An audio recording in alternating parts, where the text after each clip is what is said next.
할렐루야 여러분 반갑습니다. 네, 스프링 브레이크인데 이렇게 주님의 예배하는 자리 가운데 이렇게 오시면 감사하고요. 오늘도 저희가 주 예수님의 이름으로 모였으니까 저희가 주님의 교회라는 것을 좀 서로 확인하면서 말씀을 들었으면 좋겠습니다. 특별히 오늘 교회와 관련된 내용들을 좀 함께 나누려고 하는데요. 이렇게 한번 옆에 있는 분하고 인사했으면 좋겠습니다. 우리는 주님의 몸된 교회입니다 라고 인사 한번 했으면 좋겠습니다. 우리는 주님의 몸된 교회입니다. 우리는 주님의 몸된 교회입니다. 네, 인사 안 하시는 분 네, 주님의 몸된 교회입니다. 네. 우리 이영 전사님이 제 눈에 이렇게 부딪혔어요. 네, 저희가 로마서 12장 지난 번부터 이제 들어오면서 로마서의 이제 실천적인 부분들을 저희 살펴보고 있는데요. 특별히 실천적인 부분들을 그리스도인의 삶이라고 하는 모티브를 가지고 제가 보고 있습니다. 지난 시간에는 산재물이라고 하는 제목을 가지고 우리가 말씀을 봤는데요. 내용이 대략 이런 것이었습니다. 하나님께서 우리를 얼마나 기뻐하시는지, 그렇기 때문에 우리가 또 하나님을 기뻐함으로 말미암아서 우리의 삶이 하나님께 산재물이 되어야 된다라고 봤고요. 또 그리고 날마다 우리가 우리의 영적인 건강, 나 자신의 영적인 건강을 이렇게 체크해 봄으로 인해서 마음을 새롭게 하셔서 변화를 받아가지고 이 세대를 분별하고 또 우리 하나님의 기쁘신 뜻이 무엇인지, 선하신 뜻이 무엇인지를 분별해야 된다라고 하는 것 지난 시간에 봤고요. 또 그리고 하나님께서 나를 바라보는 시각으로 나도 나를 바라보고, 또 그리고 우리의 형제자매들도 그렇게 바라봄으로 인해서 우리 안에 바른 자상이 생김으로 인해 가지고 우리가 하나님의 가족들이 서로 우애하는 그런 교회가 되어야 된다라고 하는 것을 지난 시간에 저희가 살펴보았습니다. 그래서 지난 시간에 본 말씀은 나를 중심으로 해서 어떻게 내 자신이 하나님께 산재물이 될 것인가, 그런 참된 예배를 드리는 삶을 살 것인가를 봤다면은, 오늘은 저희가 이제 교회를 좀 보려고 합니다. 이 교회 안에서 하나님께서 오늘 로마서의 말씀을 통하여서 이 교회는 어떠한 모습을 보여야 되는가라고 하는 것을 좀 살펴보려고 하는데요. 여러 성경에서 교회는 이런 모습 저런 모습으로 그릴 수 있겠지만은, 오늘 본문 가운데서는 교회는 은사 공동체다라고 하는 것을 좀 이렇게 살펴보려고 합니다. 은사 공동체. 로마서 12장 5절, 지난 시간에 봤던 마지막 구절인데요. 그 마지막 구절에 이렇게 말씀을 합니다. 우리 많은 사람이 그리스도 안에서 한 몸이 되어 서로 지체가 되었다라고 이렇게 선포하십니다. 말씀 선포하십니다. 그러니까 우리가 그리스도의 몸이다라고 이렇게 말씀하시는데, 이 사도 바울이 글을 쓸 때에 그리스도의 몸과 관련해서 세 번을 언급하세요. 세 번을 언급하는데, 그때마다 언급하는 내용이 뭐냐면 은사들이었어요. 봉사의 은사들에 대해서 항상 언급하면서 그때마다 교회는 그리스도의 몸이다라고 이렇게 강조를 하십니다. 그리고 오늘 저희가 읽은 본문 말씀이 그 세 본문 말씀 중에 한 본문입니다. 그러면서 교회라고 하는 것은 은사의 바탕을 둔, 은사를 중심으로 해서 세워져 나가는 그런 공동체인 것을 하나님께서 사도 바울을 통해서 우리에게 가르쳐 주시는데요. 이 말은 무엇이냐면은 교회라고 하는 것이 어떤 특출난 한두 사람에 의해서 이렇게 운영되거나 좌지우지되는 것이 아니라, 우리가 하나님께로부터 성령을 받은 성령의 전인 각각의 지체라고 한다고 한다면은, 하나님께서는 성령이 임하시는 우리에게 각각에게 은사를 주시고, 그 은사를 통해서 서로 돕고, 또 그리고 서로 의존하고, 또 서로 상호작용하면서 주의 몸된 교회를 이렇게 세워져 가게, 아름답고 또 그리고 튼튼하게 이렇게 세워져 가게 하신다라고 하는 것을 이 그리스도의 몸이라고 하는 그런 개념을 가지고 설명을 하십니다. 그래서 이제 제가 평창 동계올림픽이 얼마 전에 있었잖아요. 그때 이제 잘 알려지지 않았던 그 종목이 하나 있습니다. 컬링인데요. 여러분 혹시 컬링 보셨어요? 네. 그 한 사람이 던지고 앞에서 빗자루 같은 거로 막 쓸어가지고 그 동그라미 원에 딱 이렇게 각주지 않습니까? 이게 그 뭐라고 할까? 협력과 코퍼레이션, 또 그리고 서로 의존하고, 또 그리고 서로 이렇게 그 잘 화합을 해가지고 승리를 이끌어내는 것을 잘 보여주는 그런 모습이더라고요. 그래서 앞에서 던지는 사람도 그렇고, 또 그리고 옆에서 막 쓰는 사람도 그렇고, 여기서 막 얘기를 하면은 이쪽으로 쓸고 저쪽으로 쓸고 해가지고 딱 하고 작전을 따라가지고 딱 맞추는 것을 보았습니다. 근데 제가 본 거는 일본하고 우리나라하고 하는 것 준결승전, 결승전 올라가는 것을 봤는데요. 일본에서 어떤 사람이 좀 잘 못했어요. 그것 때문에 우리가 쉽게 이길 줄 알았는데, 사실은 일본의 그 주장이지 않습니까? 주장이 너무 노련하고 너무 잘 거기를 이렇게 잘했습니다. 그래갖고 그 잘 못하는 사람을 그냥 포기하거나 내버리는 게 아니라 그 사람을 다시 일으키게 하면서 그 뭐랄까 막 팀워크를 일으키면서 연장전까지 가면서 결국에는 우리나라가 이긴 했지만은 상대방의 편도 보고도 그렇고요, 우리나라 편도 보고도 그렇고, 이 컬링이라고 하는 걸 보면서 어디든지 간에 공동체라고 하는 것은 승리하기 위해서는 연합이 있어야 되고, 연약한 자도 세워줘야 되고, 강한 자는 거기에 또 봉사를 해야 되고, 또 서로 의존하면서 상호작용해야지 건강하게 커간다라고 하는 것을 보게 되었는데요. 마찬가지입니다. 주님의 몸된 교회도 여러 다양한 모습의 사람들이 교회에 있게 됩니다. 누구는 많이 은사를 받았어요. 또 누구는 좀 적게 은사를 받았어요. 또 누구는 또 그 자체가 또 이렇게 받은 탤런트가 있을 수 있습니다. 근데 누구는 좀 적게 받은 탤런트가 있을 수가 있거든요. 하지만 주님께서는 교회를 그리스도의 몸이라고 얘기하시면서 서로 연결되어졌다고 얘기하면서 연결되어지면서 서로 유기적으로 상호작용하면서 아름답게 건강하게 이렇게 성장해가는, 든든히 서가는 것이 교회다라고 하는 것을 우리에게 알려주고 있습니다. 그래서 오늘 본문 말씀을 통해서 여러 가지 은사에 대한 리스트가 나오는데요, 그 리스트를 좀 자세히 살펴보면서 우리 교회도 그 모습 가운데에서 부족한 부분이 있다라고 하면 배우고요, 또 잘하는 부분이 있다라고 하는 부분이 있다고 한다면은 더 잘할 수 있는 저희 교회가 되기를 바라는 마음 가지고 함께 말씀을 나누도록 하겠습니다. 첫 번째 보고자 하는 것은요, 주신 은혜대로라는 제목으로 한번 말씀을 보기를 원합니다. 6절 앞부분 말씀인데요, 한번 같이 한번 읽어봤으면 좋겠습니다. 시작. 우리에게 주신 은혜대로 받은 은사가 각각 다르니. 여기 보면은 주신 은혜대로 받은 은사가 각각 다르다라고 이렇게 말씀을 해주고 있습니다. 이 부분을요 좀 더 참 잘 이해하기 위해서 제가 새 번역하고 NIV 영어 성경 번역을 좀 이렇게 같이 올려놨습니다. 이 새 번역에 보니까 하나님께서 우리에게 주신 은혜를 따라 우리는 저마다 다른 신령한 선물을 가지고 있습니다라고 이렇게 번역하고 있어요. 이게 원문에 더 훨씬 충실하게 번역한 번역인데요, 하나님께서 우리에게 주신 은혜를 따라서 우리는 저마다 다른 신령한 은사를 가지고 있습니다. 여기 계신 여러분들 다 각자마다 하나님의 은혜를 따라서요, 하나님께서 각자에게 주신 신령한 성령님께서 여러분에게 주신 은사, 선물, 하나님께서 값없이 주신 그런 재능들이 다 있다라고 하는 것을 말씀해주고 있습니다. 여러분, 성경에서 은혜와 은사를 구분합니다. 은사와 은혜를 구분하는데 여러분, 그게 두 개가 어떻게 차이가 있는지 여러분 아세요 혹시? 은혜라고 하는 것은 하나님께서 주시는 거여 갖고요, 보이지가 않아요. 하나님께서 보이지 않는 어떤 것들을 우리에게 주시고 계세요. 여러분, 하나님께서 주시는 것 보이십니까? 보이지는 않아요. 근데 하나님 사랑하시는 거 알죠, 여러분? 그리고 하나님께서 여러분에게 뭔가 주시고 있다는 거 아시죠? 그게 은혜예요. 그런데 하나님께서 주시는 그 은혜 있죠, 하나님의 사랑이 있죠, 그게 우리 성도들 각자의 삶 가운데에서 눈에 보이게 구체적으로 나타나는 게 은사입니다. 성경에서는 그렇게 얘기하고 있어요. 하나님은 보이지 않으세요. 근데 보이지 않는 하나님이 어떻게 우리에게 보여지는가?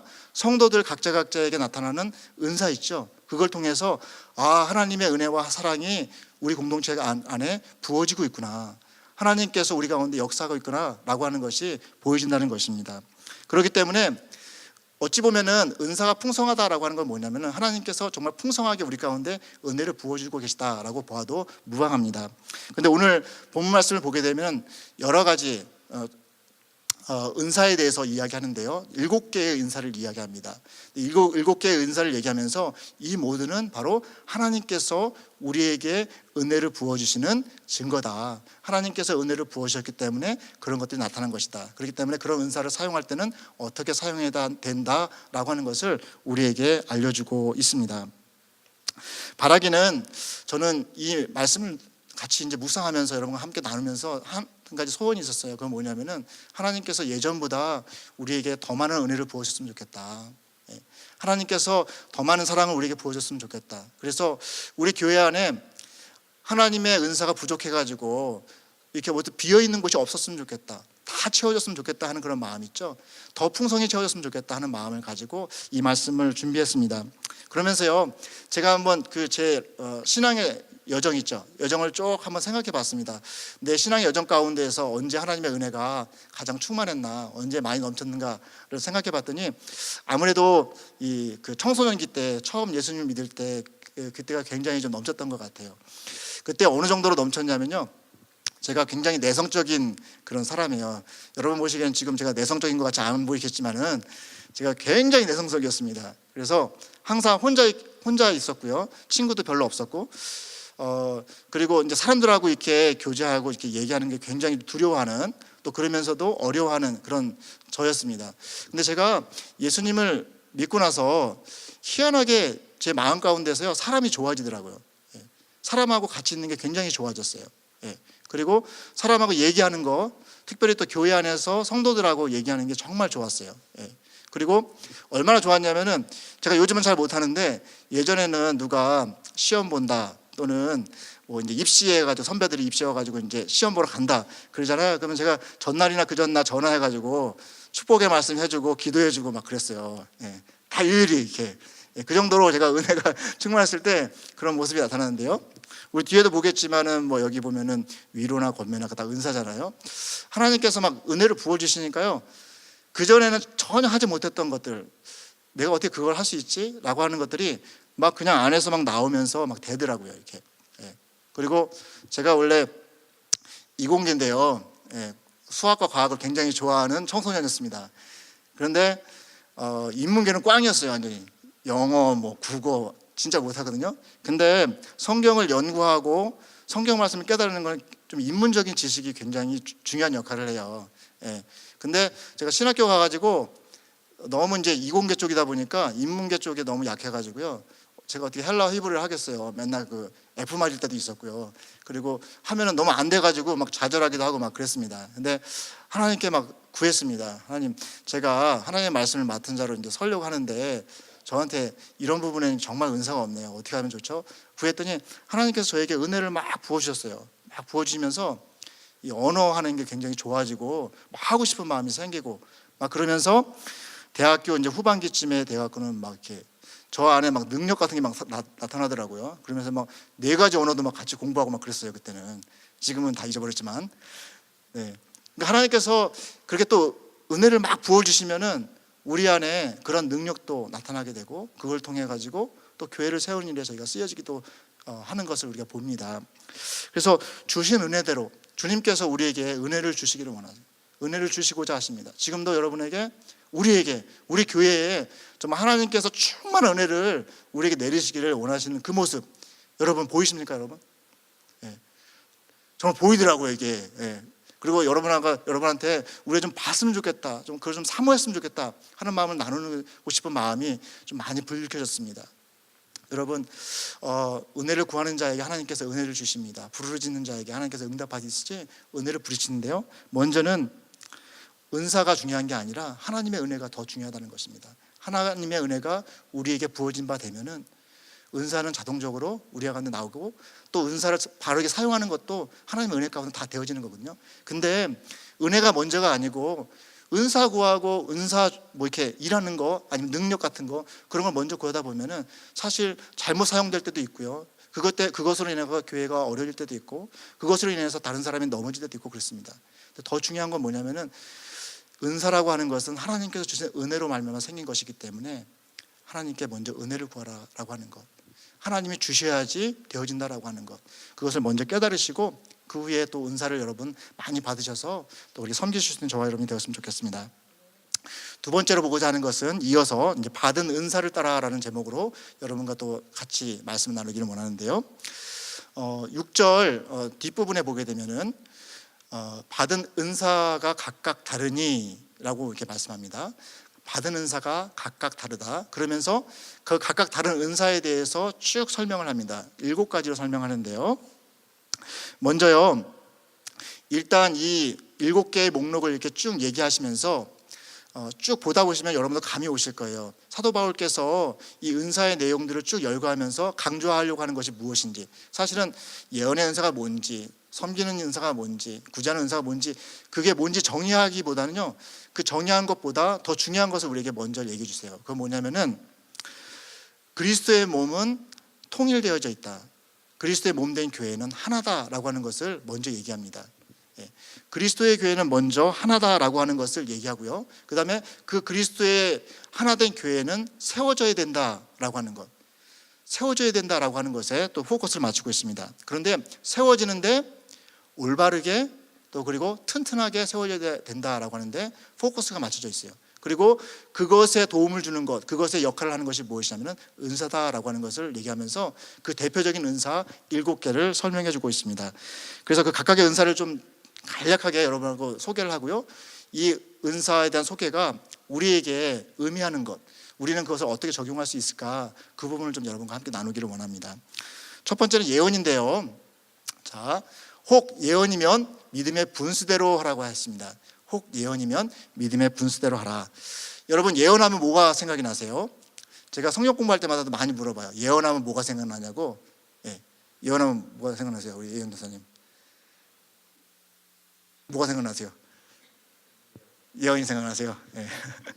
우리 예언하면은 미래를 알아맞히는 거, 그런 거 생각나지 않으세요? 많은 분들이 성경 말씀하면 성경을 생각하는데, 예언하면은 미래를 맞추는 거, 미래 일을 아는 것을 많이 생각하세요. 그래서 마치 누가 예언한다라고 하면은 저 사람이 점쟁인가, 기독교인 점쟁이, 뭐 그런 것을 많이 생각하는데 성경에서 전혀 다릅니다. 근데 성경에도 없는 건 아니에요. 성경에도 없는데 성경에서 예언을 얘기할 때 2가지 단어를 씁니다. 그 2가지 단어를 제가 알려드릴게요. 저도 잘 몰랐는데 이번에 알게 됐습니다. 첫 번째가 뭐냐면은 프로페테스, 이건 우리 잘 아는 거예요. 프로페시에 온 단어죠. 프로페테스라는 단어가 있고요. 또 하나는 만티스라는 단어가 있습니다. 만티스. 근데 뒤에 것부터 설명하면은, 만티스라는 건 뭐냐면요, 옛날에 선지자들이 이런 경우 있잖아요. 막 기도를 하고 있는데, 기도도 안 하고 있는데 갑자기 성령이 임해가지고 그에게 막 말씀이 막 들어올 때, 마치 그 무아지경 가운데에서 뭔가를 이렇게 감동받을 때 있죠. 그럴 때 이제 만티스라는 단어를 씁니다.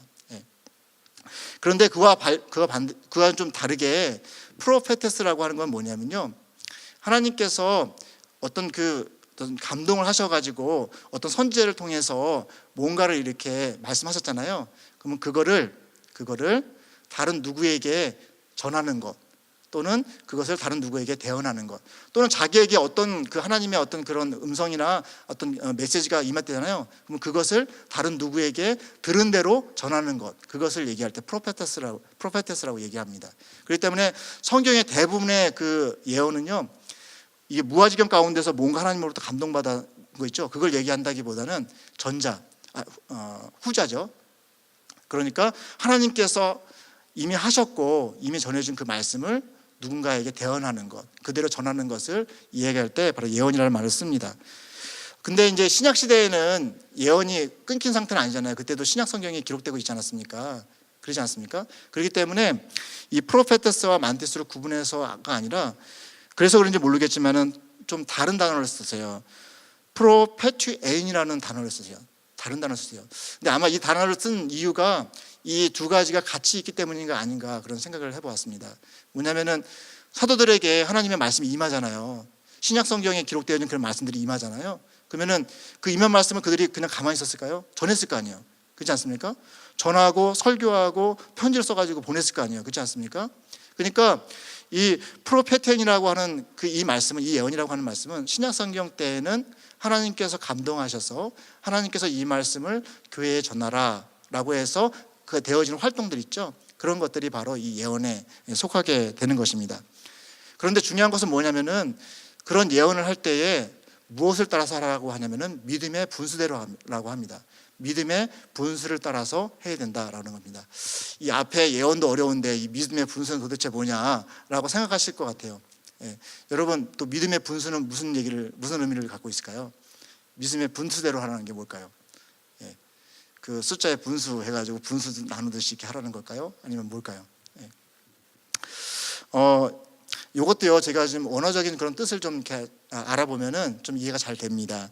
이 믿음의 분수대로라고 하는 것을 원어로 보면은 이 분수대로가 아날로기아라는 단어를 쓰는데요. 이 말씀은 어떤 거냐면 정확한 비율로 또는 바른 관계 속에서라는 뜻을 갖고 있어요. 그러니까 믿음의 분수대로 하라라고 하는 건 뭐냐면은 믿음의 정확한 비율로 또는 믿음의 바른 관계 속에서 예언을 하라라는 뜻입니다.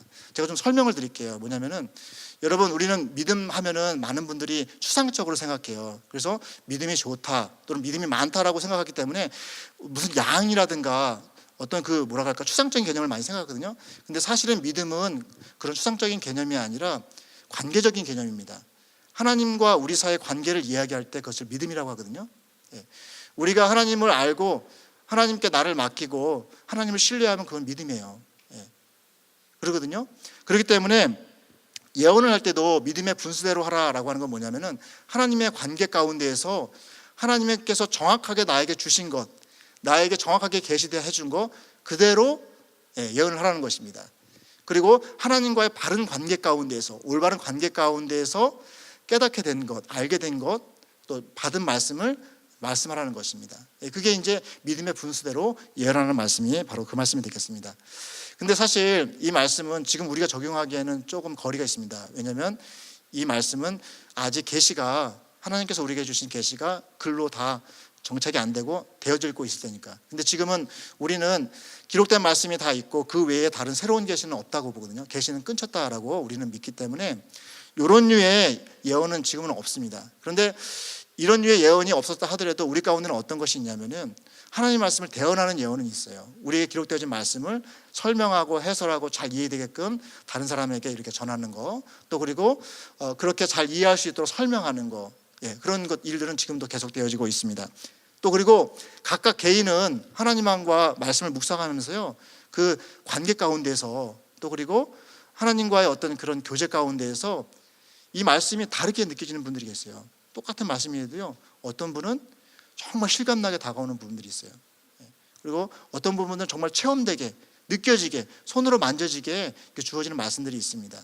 근데 그런 것들을 얘기하는 거예요. 저희가 누군가에게 말씀을 쉐어할 때, 나눌 때, 또는 심지어는 설교자 같은 경우에 설교할 때도조차도 이것이 하나님과의 관계 가운데에서 손에 만져지게, 하나님의 관계 가운데서 명확하고 그 가운데서 내가 감동받아서 그 가운데서 이게 내 삶에 녹아지는 그런 차원에서 이 말씀이 가르쳐지고 선포되어지고 나눠질 때 그것이 정말 믿음의 분수대로 예언이 되어진다라고 하는 것으로 우리가 적용할 수 있다라고 하는 것입니다.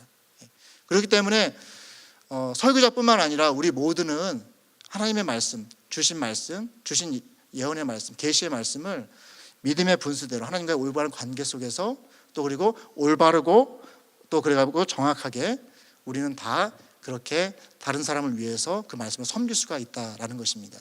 이 포인트에서 중요한 건 뭐냐면은 내가 하나님하고 어떻게 관계를 하고 있는가, 하나님과 어떻게 교제를 하고 있는가, 이 말씀을 붙잡고 나는 어떻게 그 말씀을 내 삶 가운데서 적용해서 깨달았는가, 그것이 굉장히 중요하다라는 것이죠.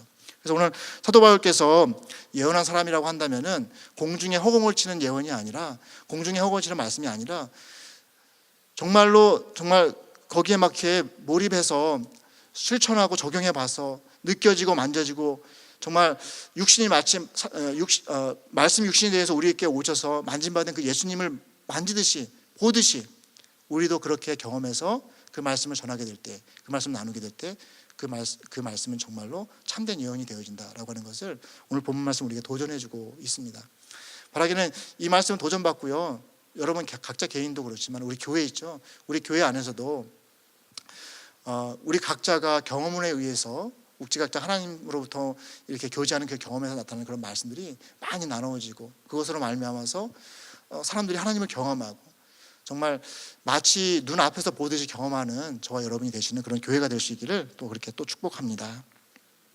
두 번째는 섬기는 일인데요, 섬기는 일을 하고요, 가르치는 자, 위로하는 자는 함께 보도록 할게요. 왜냐하면요, 오늘 이 말씀이 참 특이한 구조로 되어 있는데요, 섬기는 일이면 섬기는 일로, 가르치는 자면 가르치는 일로, 위로하는 자면 위로하는 일로, 이렇게 똑같은 것을 반복하세요. 그런데 8절의 뒷부분 있죠. 구제하는 자는 성실함으로, 다스리는 자는 부지런함으로, 긍휼을 베푸는 자는 즐거움으로. 여기는 형용사로 이렇게 꾸며지면서 이렇게 설명을 하고 있습니다. 이유가 있다고 저는 생각이 들어요. 그리고 이것이 또 우리 교회에 던지는 또 그런 교훈이 있음을 좀 저희가 발견하게 되는데요. 먼저 이 섬기는 일을 좀 보도록 할게요. 이 섬김이라는 단어는요, 이 디컨 있죠. 디컨도 이 섬김이라는 거하고 어원이 같아요. 그래서 원래 이 섬김이라는 단어는 그 헬라어가 그리스 세계잖아요. 그리스 세계에서 어떻게 쓰여졌냐면요,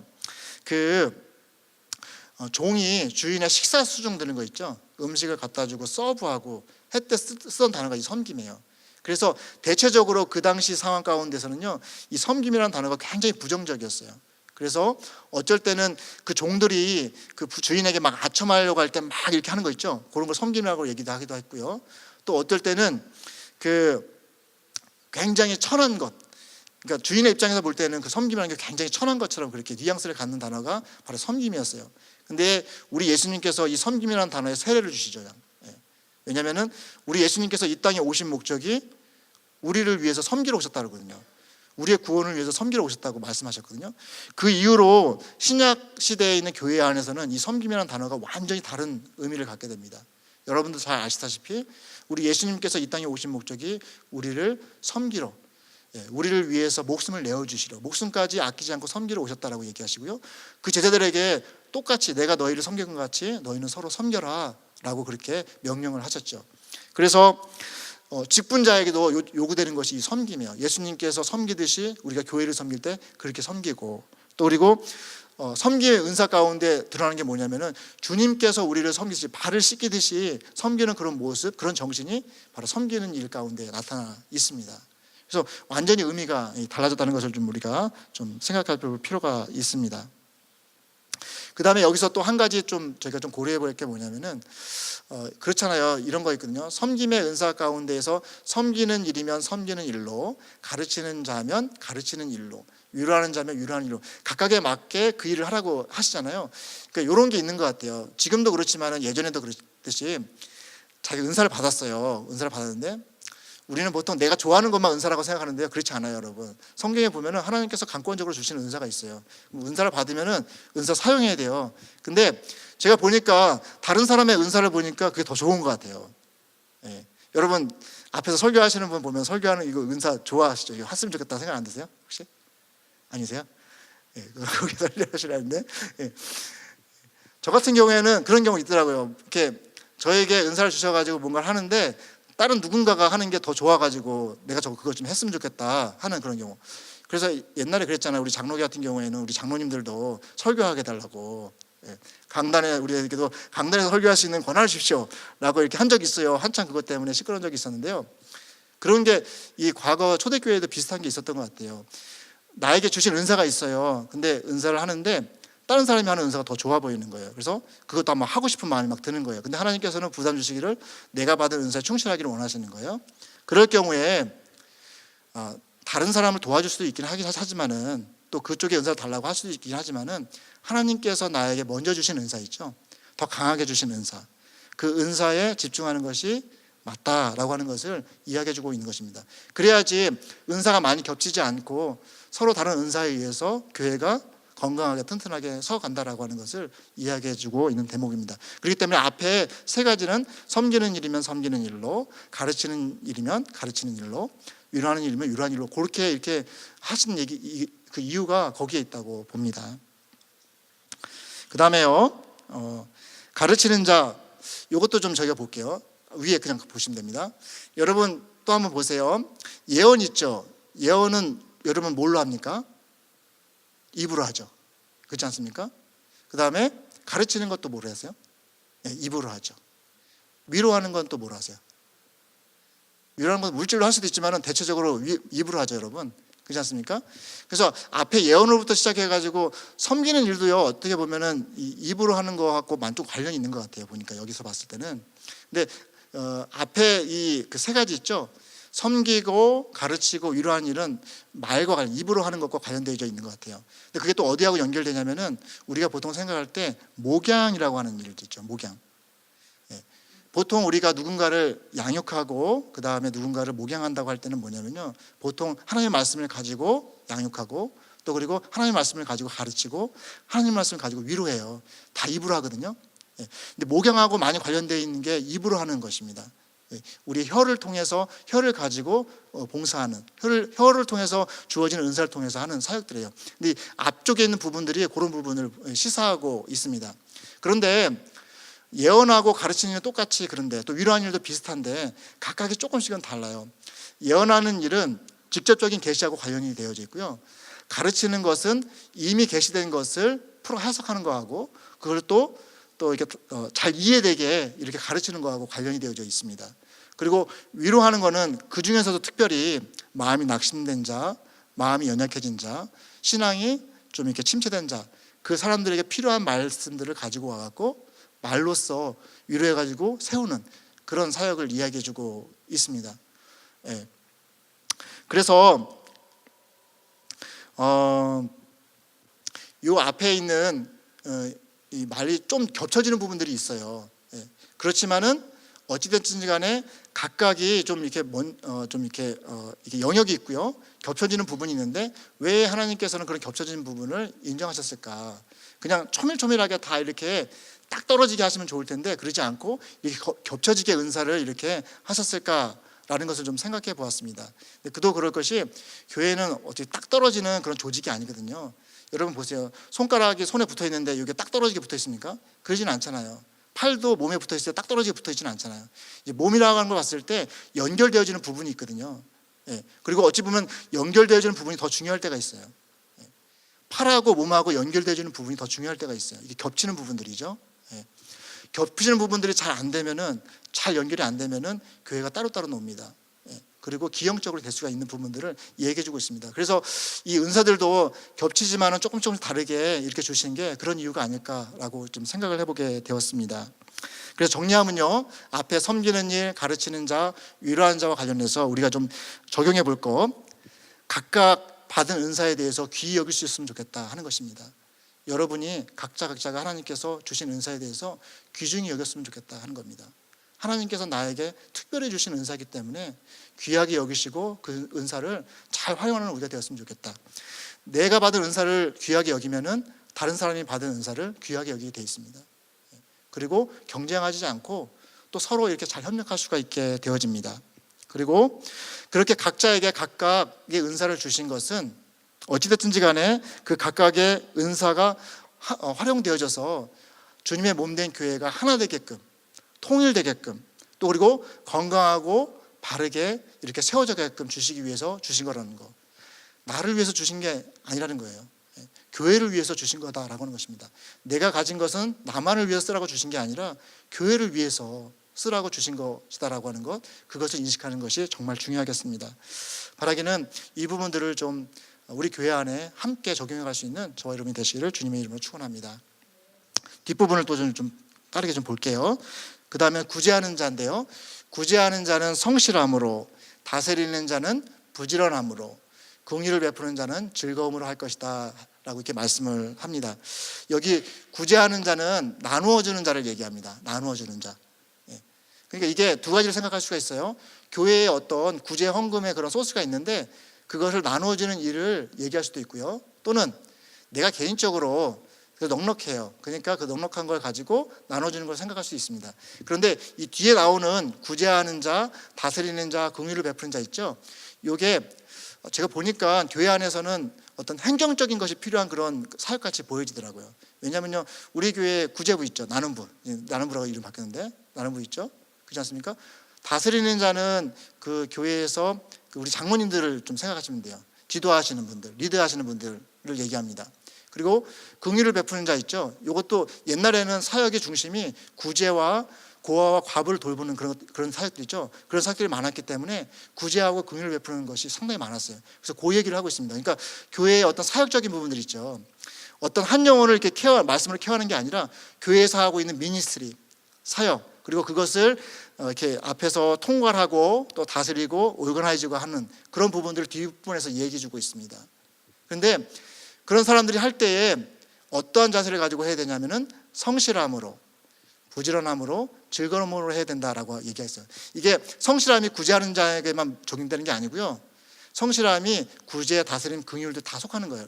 이렇게 생각하시는 게 좋아요. 부지런함도 마찬가지입니다. 그러니까 은사를 우리가 활용할 때에, 은사를 우리가 쓸 때에 우리가 기본적인 자세가 성실함과 부지런함과 즐거움이다라고 하는 것을 우리가 기억해야 함을 보여주고 있습니다. 여러분 어떤가요? 우리 교회는 우리 각자가 팀 사역을 하고 있죠. 미니스트리를 하고 있지 않습니까? 만약에 안 하고 있는 분들은 하시기를 제가 권해드립니다. 예. 근데 여러분 하시는데 할 때 여러분 어떻게 성실함으로 하고 계세요?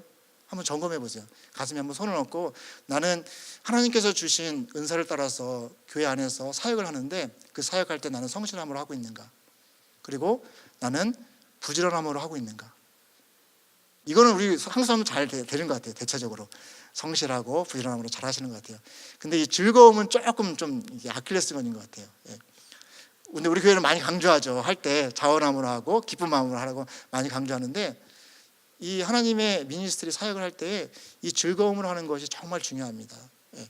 이렇게 성실과 부지런함과 즐거움으로 해야지 하나님의 영광이 드러나요. 예.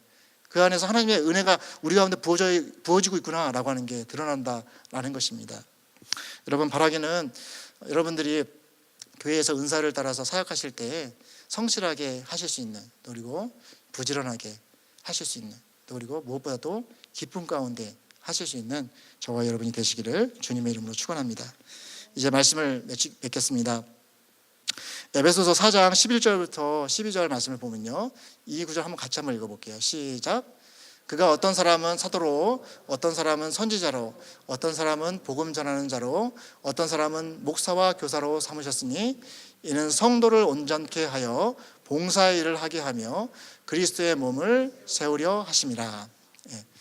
지금 사도는 없습니다. 선지자도 없다고 봐요. 그리고 복음 전하는 전도자, 이것도 그때 당시의 기준에서는 지금 없다고 합니다. 근데 지금 있는 거는 이제 목사와 교사가 있다라고 하는데 이 목사와 교사를 현재 목사가 담당하고 있다라고 이렇게 보통 해석을 합니다. 근데 그건 뭐 이렇게 해석은 중요한 건 아니고요. 일단 하나님께서 교회 안에서 말씀을 맡은 자를 주신 것은 무엇을 위해서 주셨냐? 그것은 성도들을 온전케 하여서 그 성도들이 봉사의 일을 하게 하여서 결국에는 그리스도의 몸을 세우게 하려고 하는 거다라는 해석이 정확한 해석이에요. 이 말씀에 원문을 바탕으로 한 정확한 해석은 그거예요. 예.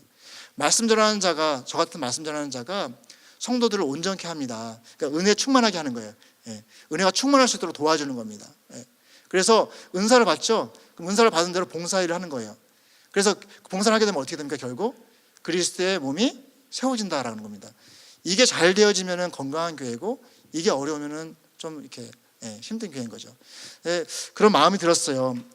우리 교회도 정말 하나님의 은혜가 말씀을 통하여서 또 기도를 통하여서 또 그리고 우리 가운데 성령께서 또 강하게 역사하셔서 우리 은혜의 충만함을 받고 정말 하나님께로서 부어지는 은혜에 정말 푹 잠겨서 우리 가운데 하나님의 은사가 나타나고 그 은사를 저희가 제대로 아까 말했듯이 성실함과 부지런함과 또 그리고 기쁜 마음으로 하고 또 서로 비교하지 않고 내가 주신 것을 귀하게 여기고 상대방이 받은 것을 또 귀하게 여기면서 서로 이렇게 협력해가지고 정말 우리 영락교회 있죠. 영락교회가 주님 보시기에도 그렇고 또 사람들 보시기에도 그렇고 정말 건강한 교회, 튼튼한 교회가 되어져서 하나님의 영광을 드러내는 그런 교회 되시기를 주님의 이름으로 축원합니다. 같이 기도하겠습니다. 하나님 아버지 감사합니다. 아버지 하나님, 주님께서 우리에게 은혜를 주시려고 지금 준비하고 계시는데 혹시 저희의 마음의 그릇이 너무 작아서 그 은혜를 받지 못하고 있는 것은 아닌지, 또 혹은 우리 가운데 죄가 있어서 주님의 그 은혜를 받지는 못하고 있지는 않는지 돌이켜보며 하나님 이 시간 저희 마음을 열어서 주님의 몸된 교회인 우리 영락교회가 주의 은혜를 충만히 받아 그 은혜 가운데 아버지 하나님 주님께서 주신 은사를 따라서 하나님 아버지 정말 기쁨으로 또 그리고 성실함으로 또 그리고 부지런함으로 그 은사를 활용하여서 주님께서 피값으로 하신 주님의 몸된 교회를 정말 아름답고 건강하게 만들어가는, 그렇게 세워가는 저희 모두가 될 수 있도록 주님 인도하여 주시옵소서. 그렇게 인도하실 줄 믿고 감사드리며 예수님의 이름으로 기도합니다.